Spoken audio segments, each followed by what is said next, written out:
Okay, ಈ ದಿನ ಸಂಜೆ ಹೊತ್ತಿಗೆ ಜುಮಾ ಮಸೀದ್ ಪಕ್ಕದಲ್ಲಿ ಒಂದು ಕೊಲೆ ಪ್ರಕರಣ ವರದಿಯಾಗಿರುತ್ತದೆ.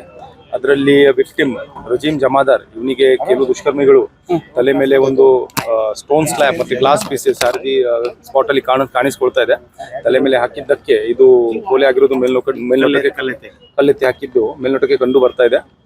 ಇದರಲ್ಲಿ ಇನ್ನೂ FIR ರಿಜಿಸ್ಟರ್ ಆಗ್ಲಿಕ್ಕೆ ಇದೆ. FIR ಆದ ನಂತರ ಈಗಾಗಲೇ ನಾವು ಮುಂದಿನ ಸಸ್ಪೆಕ್ಟ್ಸ್ ಯಾರಿದ್ದಾರೆ, ಯಾರ ವಿಚಾರದಲ್ಲಿ ಆಗಿರಬಹುದು ಅದರ ಬಗ್ಗೆ ಈಗಾಗಲೇ ನಮ್ಮ ತನಿಖೆ ಶುರುವಾಗಿದೆ. FIR ರಿಜಿಸ್ಟರ್ ಆಗಿ ಮಾಡ್ಲಿಕ್ಕೆ ಅವರು 4 ಮಂದಿ ಮೇಲೆ ಡೌಟ್ ಇದೆ.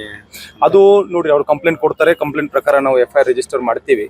FIR ರಿಜಿಸ್ಟರ್ ಮಾಡಿದ ನಂತರ ಅದು ತನಿಖೆ ಮಾಡ್ತೀವಿ. ಬಟ್ ಅಷ್ಟರಲ್ಲಿ ಈಗಾಗಲೇ ಏನು ಕಂಡು ಬಂದಿದೆ, ಏನ್ ತಿಳಿದು ಬಂದಿದೆ, ಅದರ ಮೇಲೆ ಈಗಾಗಲೇ ನಮ್ಮ ಒಂದು ಪ್ರೈಮರಿ ಇನ್ವೆಸ್ಟಿಗೇಷನ್ ಸ್ಟಾರ್ಟ್ ಆಗಿದೆ. ಅದು ಈಗಲೇನು ಹೇಳಲಿಕ್ಕೆ ಆಗಲ್ಲ. ಅದು ಯಾವ ರೀತಿ ಘಟನೆ ಆಗಿದೆ, ಏನೇ ನಮ್ಮ ಸಸ್ಪೆಷನ್ ಇದೆ, ಅದು ಫಸ್ಟ್ ನಾವು ಕನ್ಫರ್ಮ್ ಮಾಡಬೇಕು. ಈಗಲೇನು ಹೇಳಕ್ಕೆ ಆಗಲ್ಲ. ಇವರು ಅದು ತಿಳ್ಕೊಬೇಕಾಗುತ್ತೆ. ಶಾಂತಿ ಕದಡು ಯತ್ನ ಅಂತ ನೋಡಿ, ಒಂದು ಘಟನೆ ನಡೆದಿದೆ, ನೋಡೋಣ ಯಾವ ಕಾರಣಕ್ಕೆ ಆಗಿದೆ. ಅದಾದ ನಂತರ ಹೆಚ್ಚಿನ ಕಮೆಂಟ್ ಮಾಡಬಹುದು. ಸರ್, ಇನ್ನೊಂದು ಮೊನ್ನೆ ಬಬಲೇಶ್ವರ ಏನ್ ಮಾಡಿ